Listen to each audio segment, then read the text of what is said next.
Well, tonight, a new street vendor plans to flood local food deserts with rich produce markets. Well, it's called Beans and Greens, and if successful, it changes lives. Larry Stewart is here with details. Now, Larry. Mark, this program, Beans and Greens, has 3 goals: create higher demand for local foods, bring them to underserved communities, and for people with low income, give them incentive to buy healthy produce.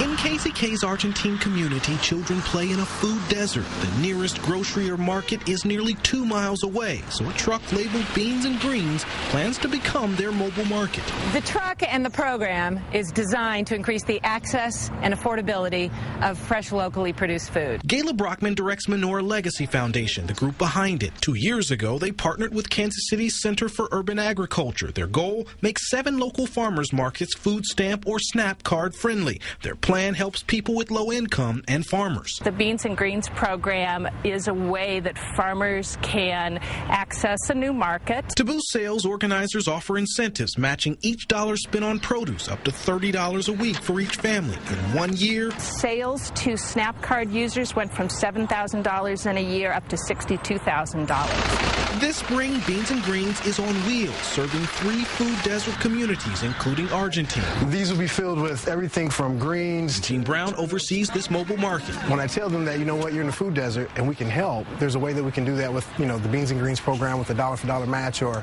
the fact that we would bring produce to, your community. What do you think? People's eyes light up. The goal remains to fill up stomachs, eventually saturating food deserts with markets selling healthy local foods.